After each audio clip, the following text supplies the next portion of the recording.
Convido a todos que abramos a palavra de Deus novamente em Romanos 12.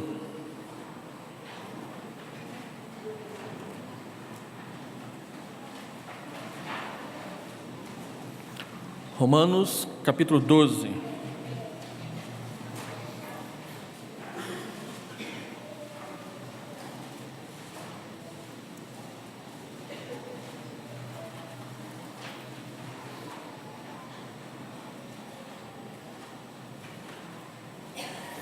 Quero ler novamente apenas 4 versículos, o versículo de número 1, depois o 3 e por fim o 9 e o 10. Aliás, o 10 e o 11.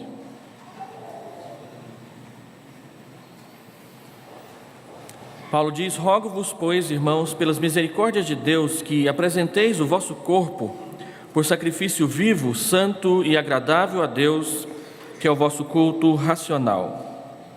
Verso 3: porque pela graça que me foi dada, digo a cada um dentre vós, que não pense de si mesmo além do que convém, antes pense com moderação, segundo a medida da fé que Deus repartiu a cada um. E o verso 9 e o verso 10: o amor seja sem hipocrisia, detestai o mal, apegando-vos ao bem.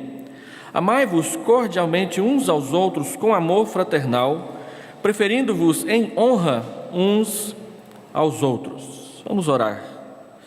Deus querido, nós lemos uma porção da Tua Palavra, queremos meditar nela por alguns instantes e rogamos que essa meditação seja frutífera para o crescimento da nossa fé, da nossa compreensão do Teu Evangelho e da Tua Igreja, para o serviço, para a adoração e para a comunhão da igreja. Assim adoramos a Ti e pedimos em nome de Jesus a Tua condução. Amém. Quando Paulo escreve a Epístola aos Romanos, já é bem conhecido da igreja que ele tem 3 propósitos fundamentais. O primeiro deles é um propósito doutrinário.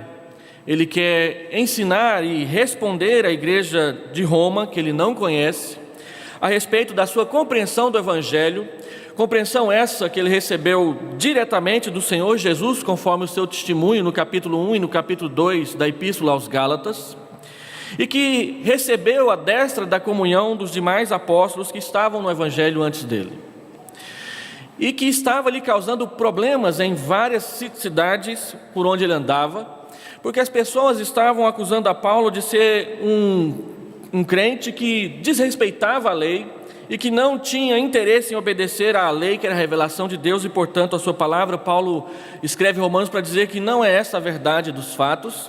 Ele ama a lei, ele quer obedecer à lei, ela é guia para a sua santidade. No entanto, a lei e a graça precisam ser entendidas plenamente na sua relação de uma para com outra, no que diz respeito à nossa salvação. E ele então gasta do capítulo 3 até o final do capítulo 11 para mostrar o entendimento a respeito de como recebemos o perdão dos nossos pecados por parte de Deus. Ele tem também um propósito missionário. Paulo diz que já pregou o Evangelho por várias regiões e que o seu desejo, conforme ele diz no capítulo 15, é pregar o Evangelho do Senhor Jesus Cristo onde e a quem não o conhece. Porque por todo lado onde ele tem andado ultimamente, o Evangelho do Senhor, pela graça de Deus, já tem sido espalhado, e ele pretende fazer da igreja de Roma, saindo de Antioquia e fazendo da igreja de Roma o seu novo quartel-general, porque o seu desejo é chegar à Espanha e pregar o Evangelho. Alguns teólogos dizem, com base no capítulo 16 de uma carta de Clemente, que era bispo em Roma no ano 96, que ele foi a Roma e pregou o Evangelho.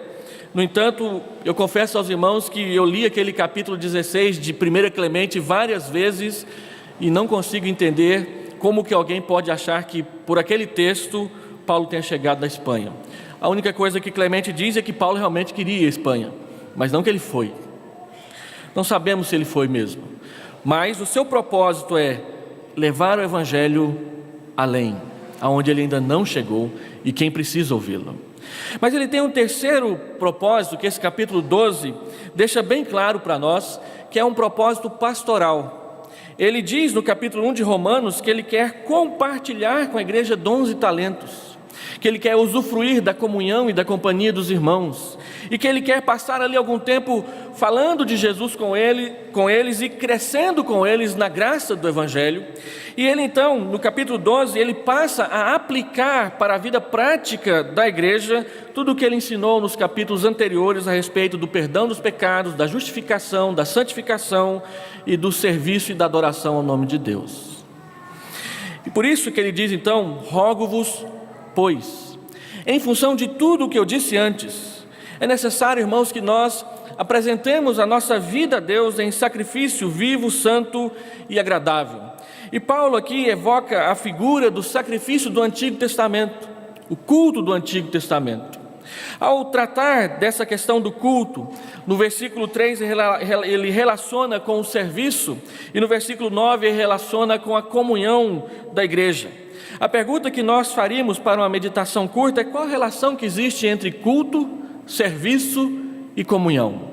E Paulo diz que se essas três áreas da vida cristã não se relacionarem em equilíbrio, nós não andaremos bem no que diz respeito à nossa fé e o nosso testemunho cristão no mundo.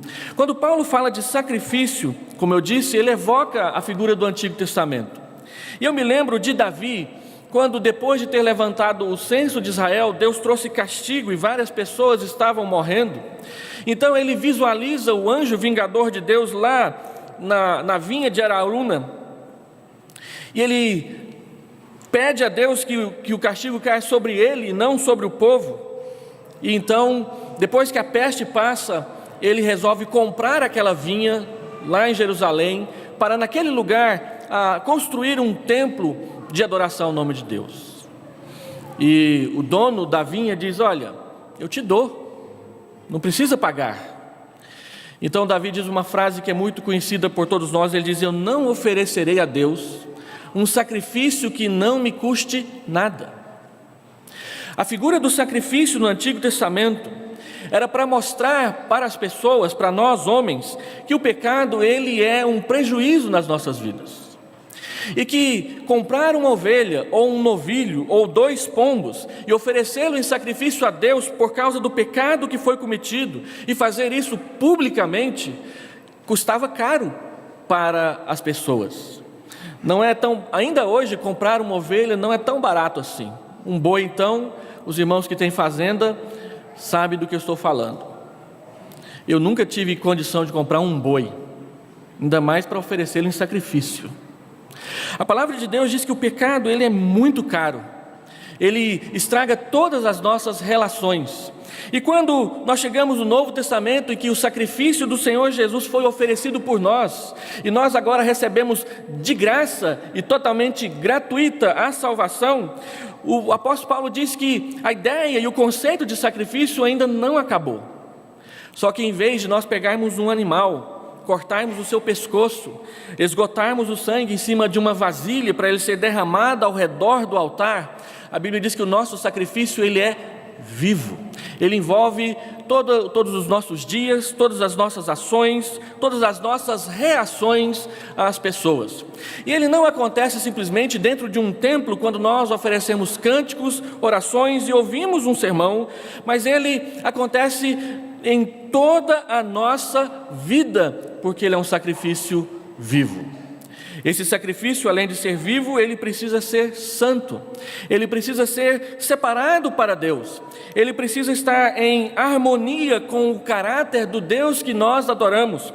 Quando nós adoramos a Deus, não é como nós nos sentimos e como nós estamos que determina a natureza do culto que nós prestamos, mas quem é Deus. Uma das razões porque eu não gosto de começar o culto atrasado, não é porque eu sou Caxias, mas é porque nós viemos à igreja para nos encontrar com Deus. E nós gostamos de colocar Deus para nos esperar, e Ele já nos esperou tanto. A Bíblia diz que Ele é tremendamente longânimo, paciente para conosco, e nós então queremos que Ele nos espera. Mas o culto não é para nós, o culto é para Deus, e Ele nos chama, E nós devemos, como servos e como filhos e filhas, prontamente responder a Ele e chegar quando Ele marca o horário para estar conosco. Não é por causa de nós, das nossas conveniências pessoais, mas é por causa de quem Deus é e o que Ele nos oferece no Evangelho para o serviço do seu agrado e do seu corpo. E é por isso então que o sacrifício, além de ser vivo e santo, ele precisa ser agradável a Deus. É Deus quem dirá se o nosso culto foi bom ou não, não nós. Nós vivemos numa época em que nós estamos sempre medindo uns aos outros pelo tipo de serviço que é oferecido. Nós temos um código do consumidor nas nossas mãos que nos dão vários direitos de reclamar a respeito de um serviço ou outro que foi prestado a nós. E nós avaliamos o culto e avaliamos a vida da igreja com base nesse código do consumidor e não com base nas escrituras sagradas. E aí, quando termina o culto e vamos lá para fora, depois de cumprimentarmos o pregador da noite ou da manhã, dizer que gostamos do seu sermão, 3 metros adiante e menos de 10 minutos depois, nós já começamos a dizer: o culto foi bom, mas eu não gostei daquela música, eu não gostei daquele tom, eu não gostei daquela ilustração, eu não gostei do ar-condicionado. E aí nós começamos a depreciar o culto que nós mesmos oferecemos para Deus, porque nós olhamos para o culto e nos achamos espectadores de uma apresentação, enquanto que a Bíblia diz que somos nós que nos apresentamos a Deus. Não é Deus e nem a liderança que está se apresentando para nós. Por isso Paulo diz: então, mude a sua maneira de pensar. Não se conforme com este século, mas viva pela transformação e a renovação da sua mente, porque é assim que você experimentará a boa, perfeita e também agradável vontade de Deus na sua vida. O culto, ele envolve o nosso sacrifício pessoal, que é vivo, nas nossas decisões, nas nossas ações e nas nossas reações à palavra de Deus. E aí Paulo coloca aqui uma conjunção que ela fica até enigmática. Ele diz: por quê? Versículo 3. Por que tem que ser assim? Porque a graça de Deus nos foi dada. Deus nos chamou para participar do seu culto, servindo uns aos outros. E Deus não nos mandou servir uns aos outros com as mãos abanando, mas Ele nos deu dons, distribuiu, conforme diz Paulo em 1 Coríntios 12, conforme foi o seu prazer, a cada um dons para servir o outro, o próximo.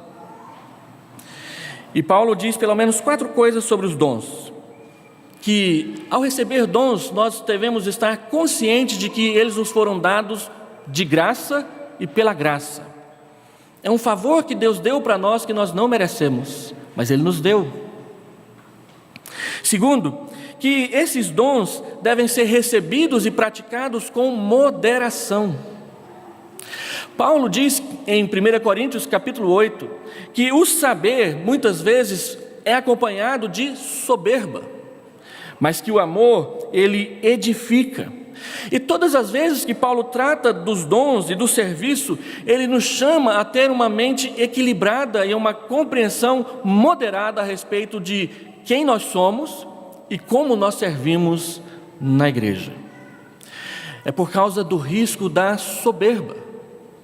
Essa é uma das razões porque Paulo também diz em 1 Timóteo que nós não devemos eleger para a liderança da igreja pessoas neófitas, pessoas sem experiência, pessoas sem maturidade, porque elas vão servir à frente do povo e elas precisam ter moderação, e moderação significa na Escritura equilíbrio, consciência do seu lugar, consciência do seu papel e dosagem na forma de aplicar.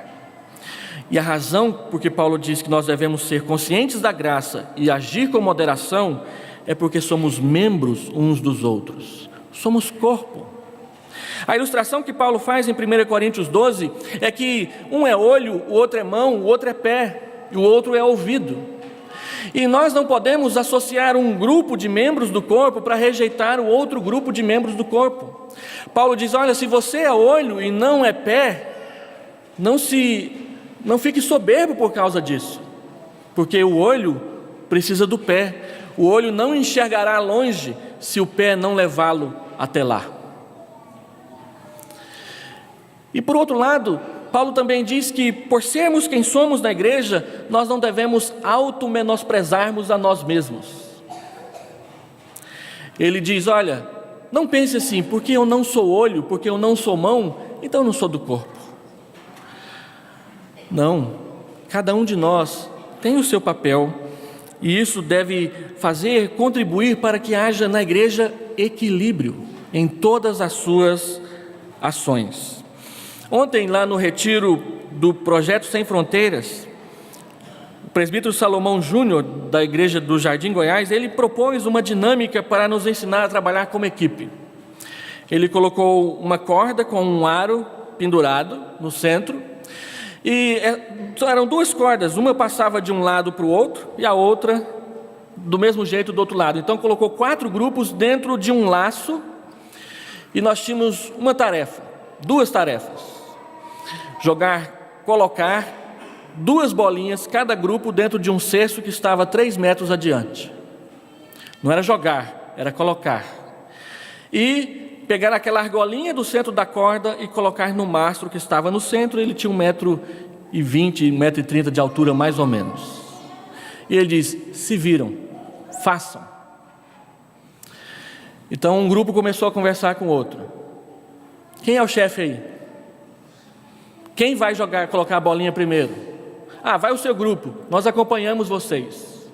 E aí resolvemos que cada grupo ia colocar as bolinhas. Um grupo colocou, o outro colocou, o outro colocou, o outro colocou, e faltava colocar a argola no centro. E aí começou a dificuldade daquela argolinha balançando com o vento, e ela tinha que entrar naquela madeira que estava ali enfincada no chão. E nós tentamos estabilizar a argola, tentar uma vez, tentar 2 vezes, tentar 3 vezes. Tinha uma hora que um puxava mais e ela saía para fora, até que conseguimos colocar a argolinha no centro. E a moral da história foi que quando nós cooperamos uns com os outros, nas ações particulares de cada grupo, o objetivo geral, que era no final colocar a argolinha, pode ser alcançado com a cooperação de cada grupo. Na igreja é assim. Nós temos vários grupos e vários ministérios trabalhando. Se cada ministério achar que o seu grupo e o seu ministério é mais importante do que o outro, nós teremos problemas. Mas se cada um cooperar com o trabalho do outro, o objetivo final de glorificar a Deus, pregar o Evangelho e levar a igreja ao crescimento será alcançado, e o resultado no final será aplauso e alegria. Essa é a vontade de Deus para nós.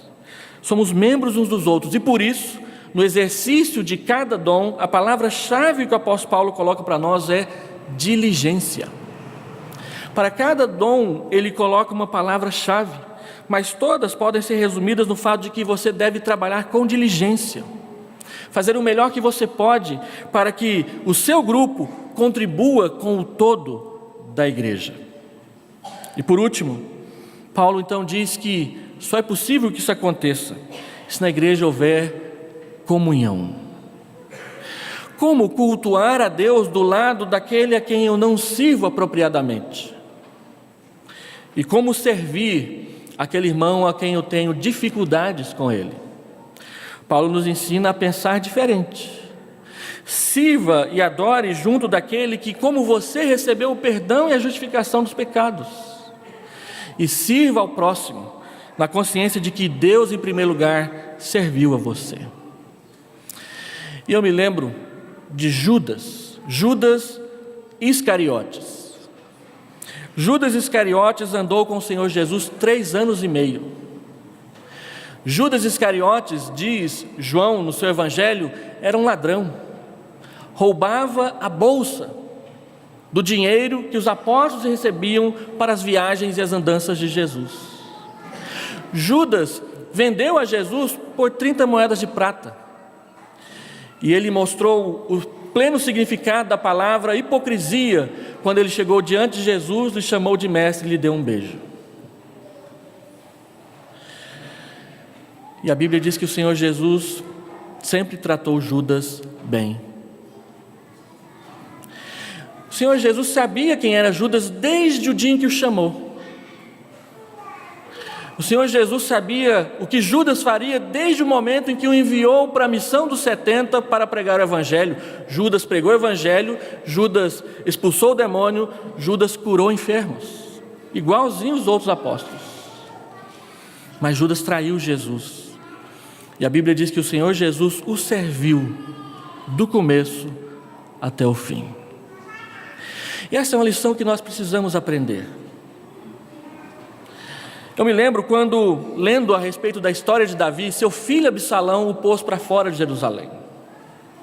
E a descida de Davi de Jerusalém para o Jordão, ela é sintomática, ela é um modelo, ela é um paradigma.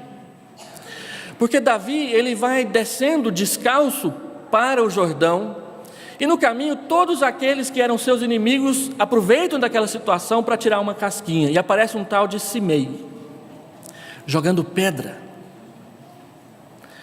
Você já recebeu pedrada de alguém? Eu já. Na rua nós tínhamos um vizinho que tudo ele resolvia na pedrada. E quando ele então brigava com a gente, eram muitas pedradas que vinham na nossa direção, e ele acertava algumas. E dói, gente. Uma pedrada dói muito. E a Bíblia diz que existe até a morte por apedrejamento. E ele jogava pedras em Davi, e os seus soldados diziam para Davi: deixa a gente matar ele, é facinho. E Davi fala uma coisa que não sai da memória: se Deus mandou ele amaldiçoar e jogar pedras, deixa ele amaldiçoar e jogar pedras. Deixa ele fazer o papel que Deus deu para ele. Quando eu voltar, a gente resolve essa situação. E a Bíblia diz que quem resolveu a situação foi Salomão. Chamou Simei para uma conversa. Simei, você não pode mais sair de Jerusalém para lado nenhum, meu filho. Porque o dia que você sair, é você que vai pagar o pato. Mas Davi não amaldiçoou, Davi não reagiu, Davi não contra-atacou. Ele simplesmente diz: agora é a hora da humilhação, e eu vou viver a minha humilhação. Então, quando nós vemos esse texto, ele diz para nós: olha, no meio de vocês, o amor precisa ser sem hipocrisia. Ele não pode ter segundas intenções. Ele não pode fazer um teatro de que diante dos olhos é assim, mas lá, no outro lugar, é diferente. Este amor, ele precisa ser apegado ao bem, para detestar o mal. E a palavra apegado, traduzida aqui, ela tem o sentido de colar, o mesmo sentido de casamento. Nós temos que ser colados ao bem, para detestar o mal. E para que isso aconteça, 3 palavras têm que estar dentro do nosso caldeirão da comunhão: cordialidade, fraternidade e honra. Cordialidade é educação. Fraternidade é o amor que existe entre um irmão e outro irmão. E honra é valor. E eu cito mais uma vez o Salmo 16, verso 3. Quanto aos santos que há na terra, são eles os notáveis, nos quais eu tenho todo o meu prazer. E hoje pela manhã, meditando mais uma vez nesse versículo, aprendi mais uma lição. Davi não diz que eles são simplesmente notáveis. Davi diz que eles são os notáveis. Pessoas que ele distingue.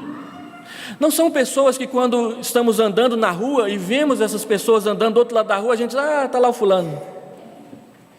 São pessoas que quando a gente está andando na rua e vê lá o fulano, a gente atravessa a rua e vai lá dar um abraço nele. Essa é a diferença de ser notável para ser o notável.